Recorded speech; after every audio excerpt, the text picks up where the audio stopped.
দীর্ঘদিনের প্রেম, দুই পরিবার মেনে নেয়নি সেই সম্পর্ক। অবশেষে বিচ্ছেদের রায় শুনেই সবার সামনে কান্নায় ভেঙে পড়ল যুগল। তোমাকে ছাড়া বাঁচব না এমন আকুতি জানিয়ে একে অপরকে জড়িয়ে ধরলেন প্রেমিক যুগল। চাঞ্চল্যকর এই ঘটনা কুড়িগ্রামের রৌমারী উপজেলার রৌমারী ইউনিয়ন পরিষদ চত্বরের।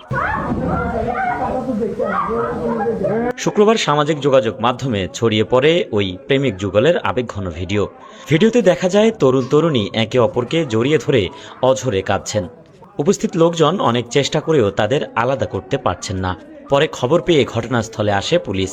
এরপর প্রেমিক কবির হোসেনকে আটক করে থানায় নিয়ে যাওয়া হয়।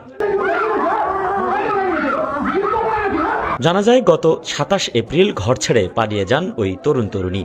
এ ঘটনায় তরুণীর মা বাদী হয়ে কবির হোসেন সহ ৭ জনের বিরুদ্ধে অপহরণ মামলা দায়ের করেন।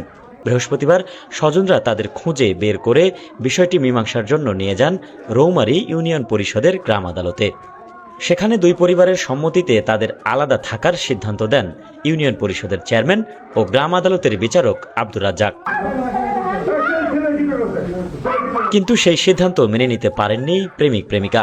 রায় ঘোষণার পরপরই কান্নায় ভেঙে পড়ে একে অপরকে জড়িয়ে ধরেন তারা। রৌমারী সদর ইউনিয়ন পরিষদের চেয়ারম্যান আব্দুর রাজ্জাক বলছেন, উভয় পরিবারের সম্মতিতেই তাদের আলাদা থাকার নির্দেশ দেওয়া হয়েছিল। তবে তারা অত্যন্ত আবেগপ্রবণ হয়ে পড়েন। পরে জানা যায় কবির হোসেন অপহরণ মামলার প্রধান আসামি হওয়ায় পুলিশ তাকে গ্রেফতার করে। পুলিশ জানিয়েছে এ ঘটনায় এখন পর্যন্ত ৩ জনকে গ্রেফতার করা হয়েছে। তরুণীকে ডাক্তারি পরীক্ষার জন্য হাসপাতালে পাঠানো হয়েছে।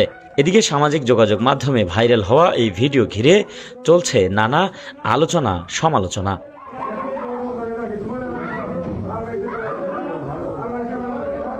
Desk report, RNB news.